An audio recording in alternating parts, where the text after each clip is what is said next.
Hello everyone, আসসালামু আলাইকুম। আশা করি আপনারা সবাই ভালো আছেন। আমিও ভালো আছি। আজকে চলে আসলাম আরেকটা বানানো নিয়ে।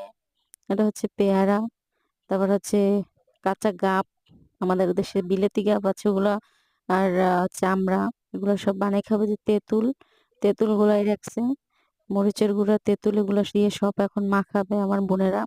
ওরা সবাই আমাকে জোরাজুরি করতেছিল যে আপু আসো খাই একসাথে। তাই এগুলো মাখামাখি করতেছে। আর এই যে বোম্বাই মরিচ যেটা বলে ওগুলো দিছে কাইটা, তো ওগুলো আমি এসে পাইনি, হুম ভিডিওর ভিতরে দেখাতে পারিনি। এখন এই যে 3 পদের জিনিস এগুলো সবাই একলগে খাবে। হ্যাঁ, তো এগুলো আমাদের এলাকায় সচরাচর সবাই খায়। এই দিন হলে তো আরো বেশি খাওয়া পড়ে, খুব ভালো লাগে। অবশ্যই আপনারা কারা কারা এই বানানো খেতে পছন্দ করেন অবশ্যই কমেন্টে জানাবেন। আর আমার চ্যানেলটা নতুন, ভালো লাগলে অবশ্যই সাবস্ক্রাইব করে দিয়ে পাশে থাকবেন। প্লিজ একটা লাইক করে দিবেন।